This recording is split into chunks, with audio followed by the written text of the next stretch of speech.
I'm Tracy Eden. I am a body transformation coach, and this is my story of surviving an ordeal with a narcissist. Quick recap. In part one, I discussed how we met on a dating show, how our relationship moved really quickly, like they always do with narcissists. We moved in together after 6 months. He presented himself as my ideal man. He studied what I wanted in a person. He became that for as long as it took to get me trapped, and that was in marriage. So after 9 months, we were legally married, which at the time was too fast for me, but things were going so well, and amazingly so. And my only reservation was that it was too short. However, because he was on a sponsored visa from a work company that was in trouble, it did mean we would either have to get married or he would need to leave the country, so go home to Australia. So we got married. Things didn't immediately go to shit after our legal marriage in London, but they did when we got married in Thailand 18 months later. But there's quite a few bits in between that. So when we got legally married, he lost his job, surprise, surprise, and that wasn't by accident. We were a couple of months away from a trip to Australia to see his family, so he could not look for a long-term job. So he began stripping, which is something that I did not like.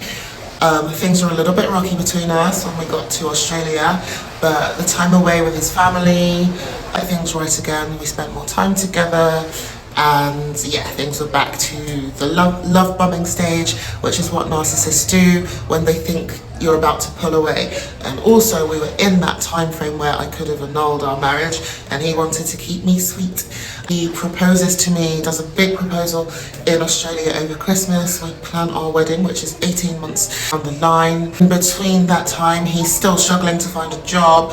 I find out he's actually turning down contract work. So he was a construction site manager. I find out he's been turning down contract work because he does not want to get up at 5 a.m.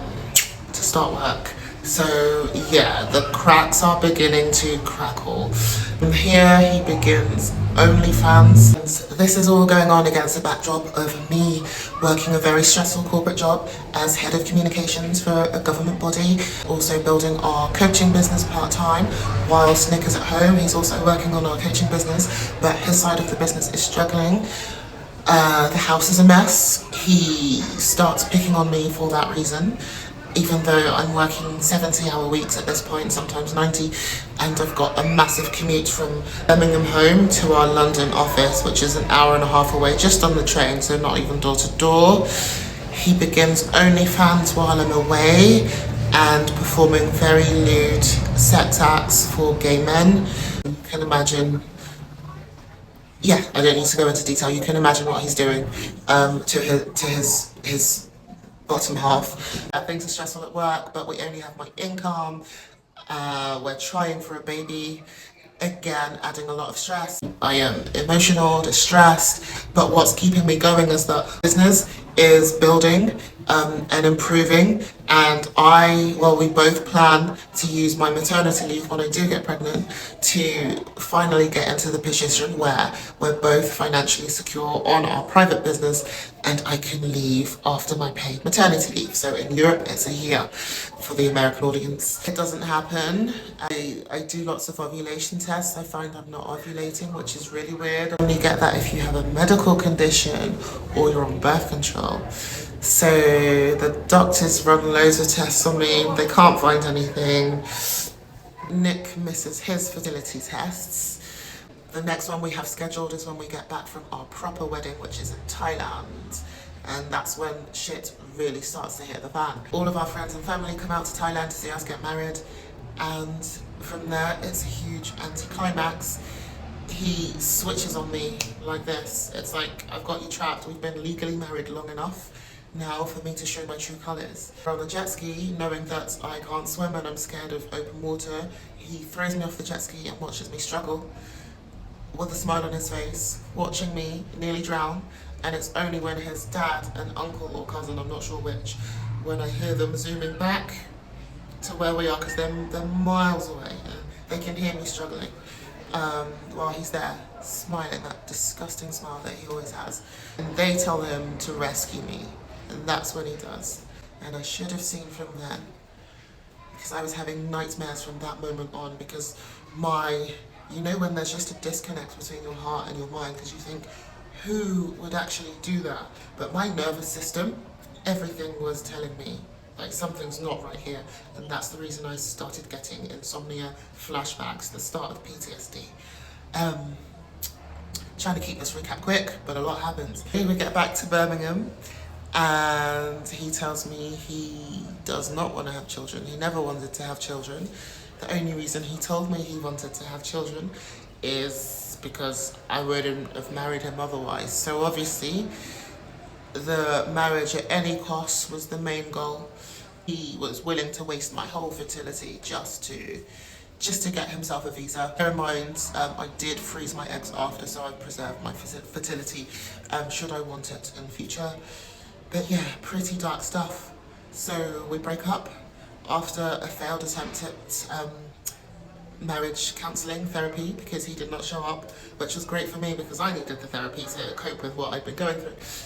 So he goes back to Australia, packing up the spare room, and I find birth control.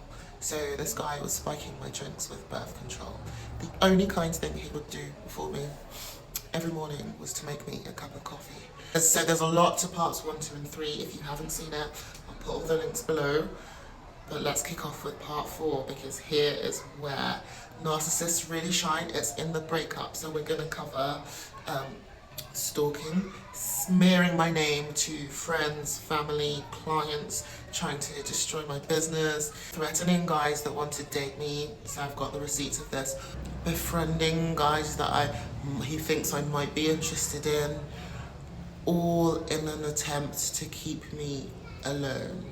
If you've watched all parts, you'll know that when we break up, it's for the final time. It's when we get back from Australia and we head to Thailand on the trip that we had planned 8 months prior, so it's already all paid for. Nick starts partying with one of the guys that owns a lot of property and businesses in Thailand. He's British, good looking, wealthy, to target for Nick. So he's spending a lot of time with this guy. I barely see him, even though we're supposed to be working on our marriage, even though I really, didn't want to at that point. I said I would give it a go because his mum asked me to on Facebook from Australia when I was in Birmingham. But I'm like, something just isn't right. He's trying his best in Australia, but there's this sickness at the bottom of my stomach when I see him. The intimacy, like, I no longer see him as a man, and I don't think it needs explaining as to why. There's a lot of things, and I can tell he's being false, because I touched on it earlier without going into detail. He is not someone that believes consent exists in marriage. Now, in Australia, he was being very romantic, and he was being the Nick that I haven't seen in 18 months. So I know it's not him. He was being the Nick that I married in the beginning. And I'm starting to realise that that's not him, it's all a con. When we get to Phuket, and his parents are away and he's in a different environment. Now Phuket is very much a man's environment. The women throw themselves at the guys. The guys get a big ego. Some of them aren't dumb. They know the women are chasing a wallet, but some of them get a big head, and Nick is prone to having a big head. Not disrespecting me in front of women, disrespecting me openly. His cousin is with us, and Nick makes fun of my weight. And his cousin was the one on the beach who Nick was telling to dump his girlfriend because she's fat. Meanwhile, she's literally quite a bit better looking than him, and they're both, pretty heavy. But it's funny how that works. And yeah, the cousin kind of chips in as well. You know, not to the extent Nick would, but it's just disrespectful. There was a point actually in this restaurant, it's called Ali's Barbecue. A guy heard the way he was talking to me, literally turned around and was like, here's my number, I think you're gorgeous, forget this guy. Not knowing it's not some bozo talking to me, it's my actual husband. But yeah, he didn't like that. Can you imagine? Somebody wanting your trash. So he starts partying and doing stuff with loads of women, like I'm hearing stuff. Phuket expat community is small. And like I see him so little, even though we're sharing a villa, that I text him that I'm done. Like, come get your stuff, I'm done. So he's like, cool. We break up and I feel this huge sense of relief. And I'm smiling because now that I'm on the final part of my story that I've kept in for so long, I'm reliving that moment of relief. And the only thing that I cried about for a couple of years was, you know, have I fucked up my chance to have kids? I haven't. As I said, I've got my eggs frozen. That angry, like guttural feeling of being robbed and cheated. I now feel so blessed, like God's protection, that I don't have kids with him. Because in the telling of what happened to me, so many women have come forward privately to share their stories of how having kids with a narcissist, how their partner uses those kids as weapons to control them, to manipulate children, to cause drama, or, you know, they abandon them and play with their emotions and show up sporadically, and they're having to deal with all this emotional fallout. You know, in the support groups I used to be in, I left them a year ago because I didn't want to be reminded of that constant, you know. And I was just ready for me to move forward into a new phase. That relief that I felt, I could bottle that. I thought that was it. You know, it was time for me to focus on myself, to heal. I was thinking, as someone who had never dealt with a narcissist before,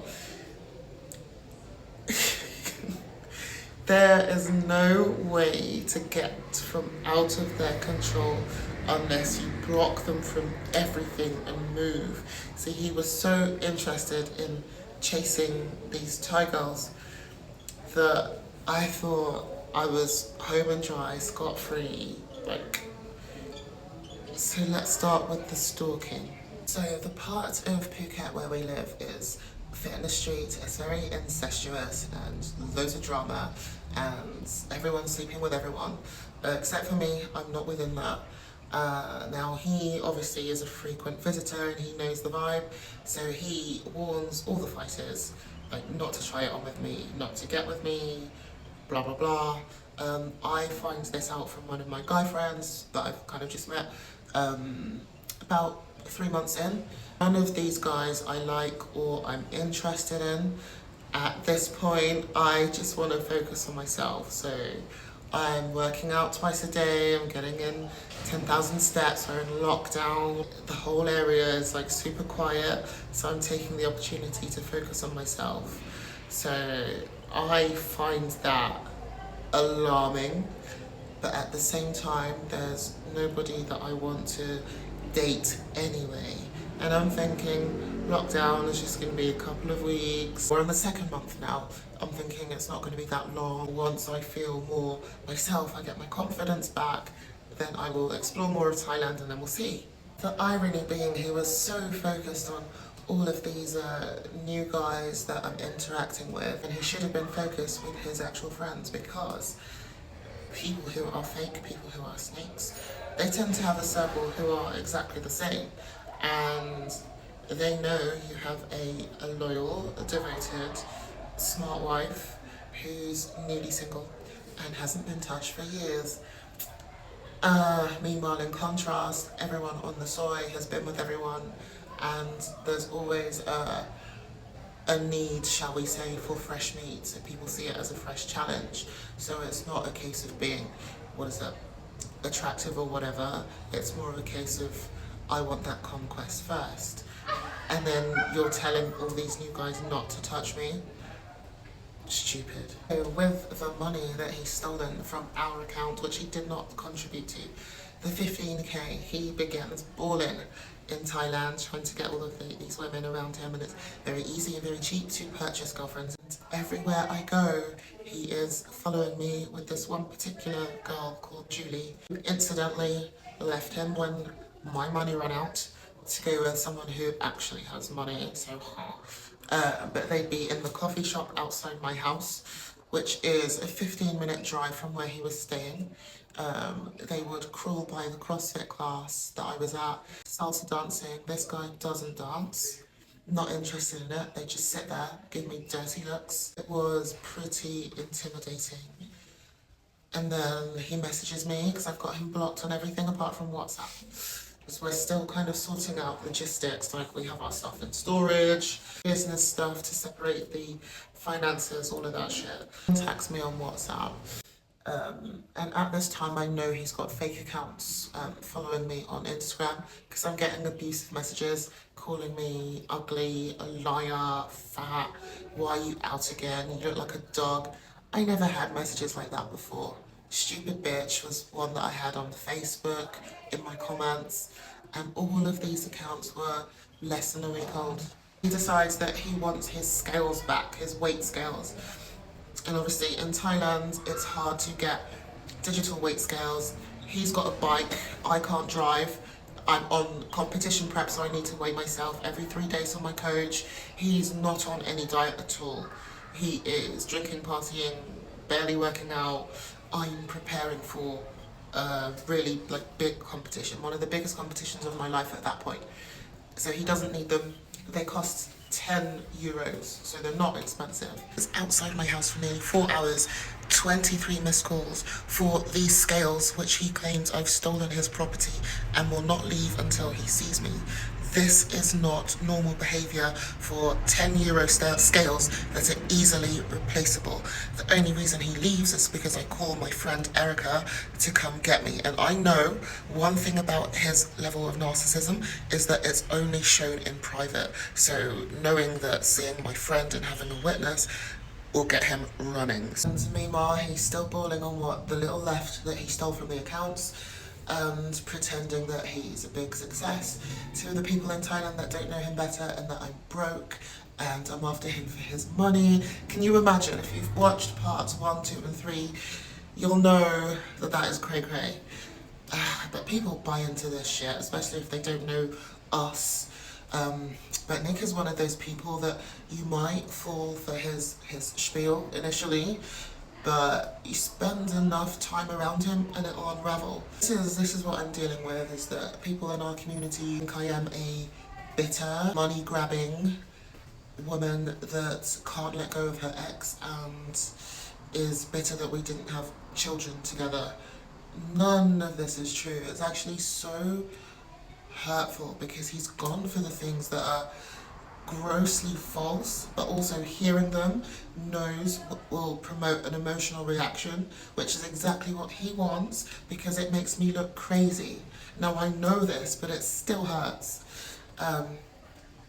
So Julie from Colombia leaves him for an actually wealthy guy because she's seen through his shit, and he starts dating a Thai girl called Maud. Now he tells Maud that I've called her a prostitute. I haven't. What happened was some ladies from my CrossFit gym, who are also Thai, said that he's been with freelancers. So freelancers are another name for working women in Thailand. He's been with freelancers and not being respectful to me and, showing off with them. And I've said to him and to the girls in the gym, I don't want to know what you're up to. I don't care. Just, there's no need to update me. Leave me out of it. That's all I've said. Now he's gone and told her that I've said she's a prostitute. And I'm in this bar, not far from where I live on the street. And she comes in, bear in mind she's only like 5'3" and 23, I think, and weighing 45 kilos, so like a lot less, like 30 kilos less than me, so I'm not intimidated. But she's threatening to beat me up, knife me, have me arrested, like screaming in my face. So, and she becomes the first of 3 in a period of 4 months of women that he has manipulated to threaten me and make me feel unsafe. Now, he did this in front of a big group of people. It was a busy bar, and you know, he was saying, he made it look like we're both fighting over him. Now, honey, I've got you blocked on everything. You showed up at my house as I've put the receipts up on for hours and I didn't let you in. It's gotten to the point where I've blocked your family. But people on the street that don't know us are all now thinking where they're fighting over you.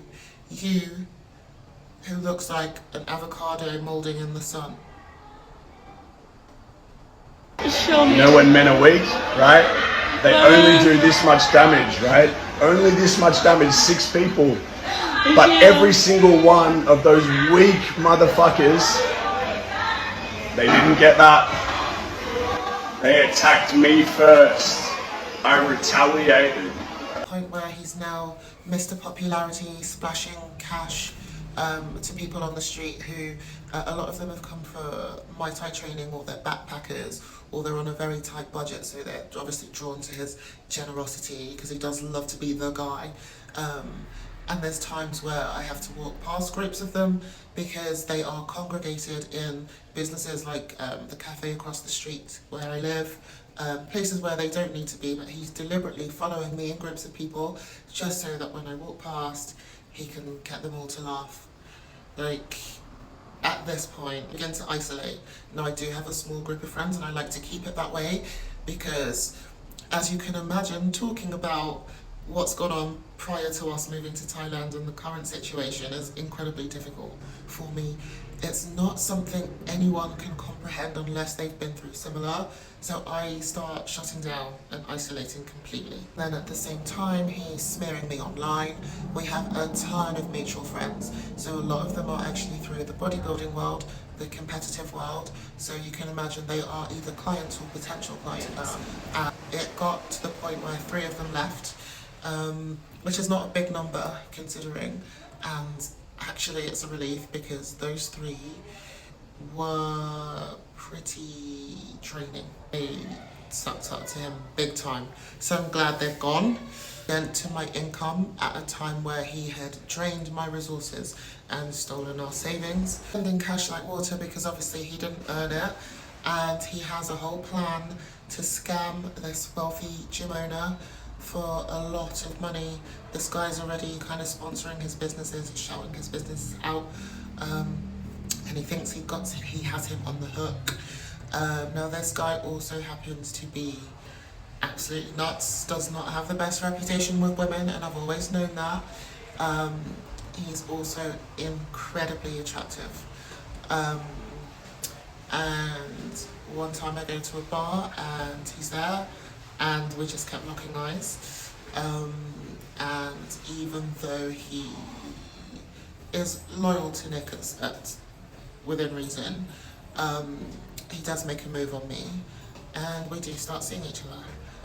And I find out that obviously he's not as gullible as Nick thinks he is, and he's not about to hand over a load of money to him. So I needn't have worried for his funds. He did not get wealthy by being an idiot.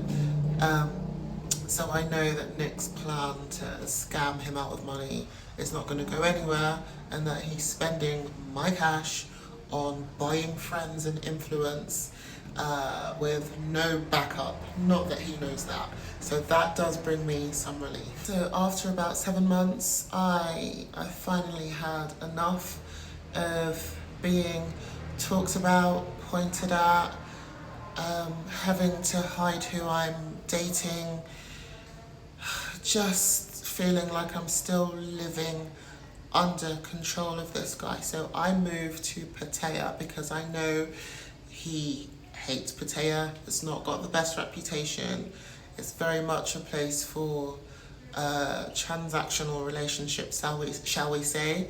But it was the only place that I knew I would get some peace.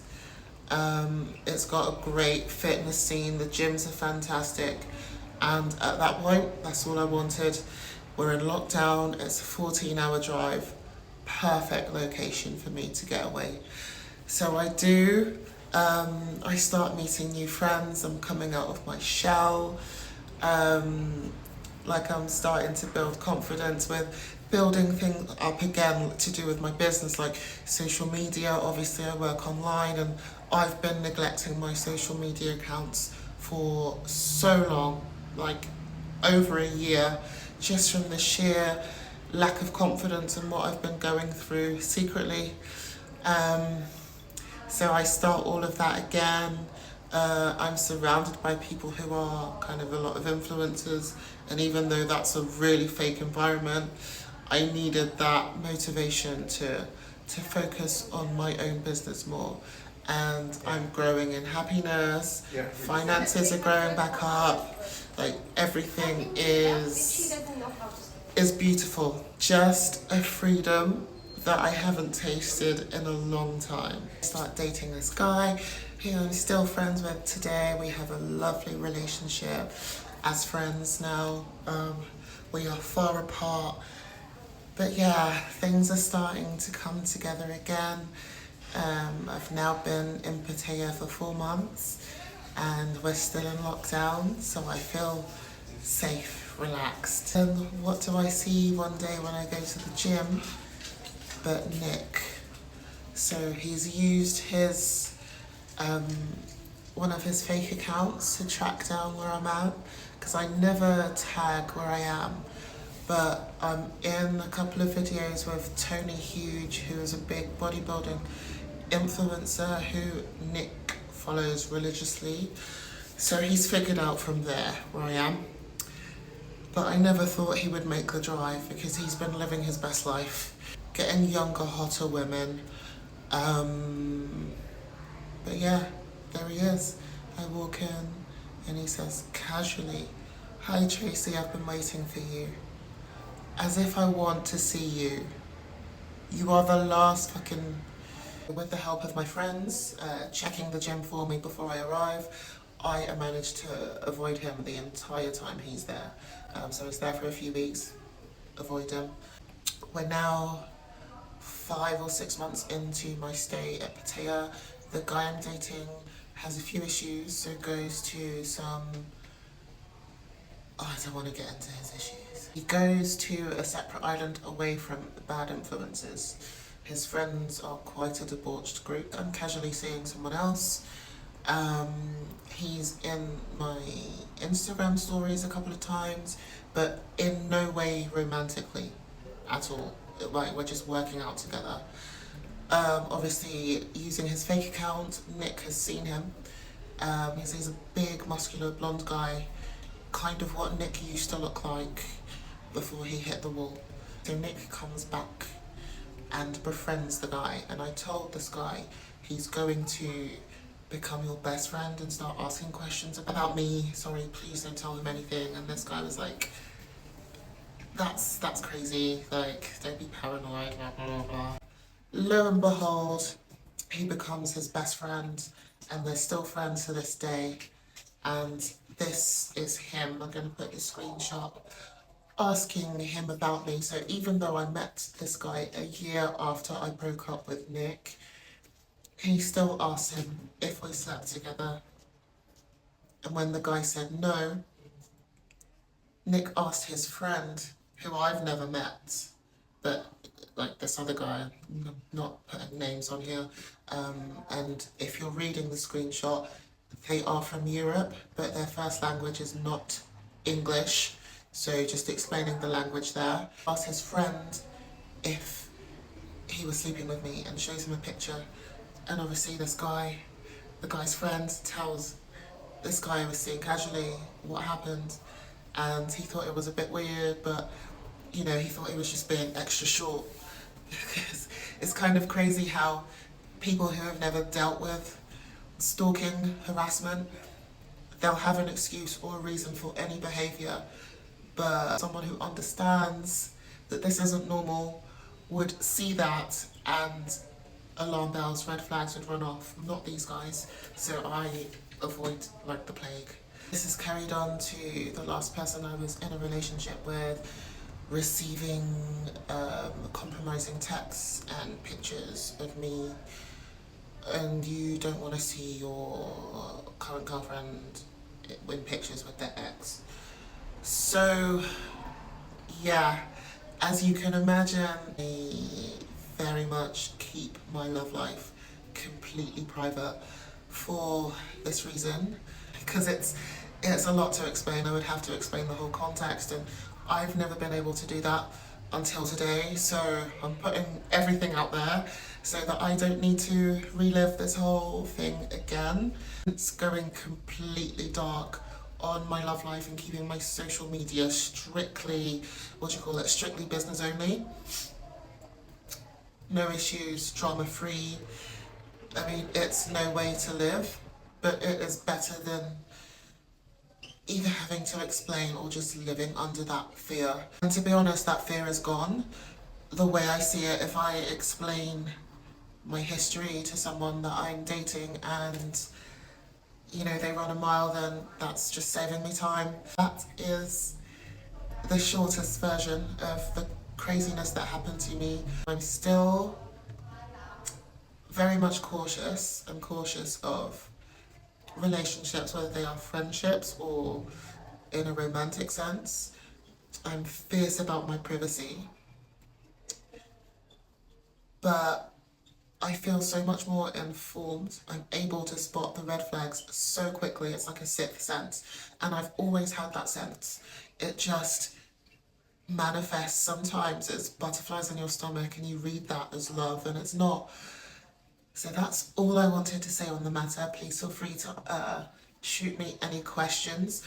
I will be continuing this page, but I really want to focus on how we thrive after abusive and narcissistic relationships, because the one thing that these people hate is to see you moving forward and your life improving after you leave them. They don't want that.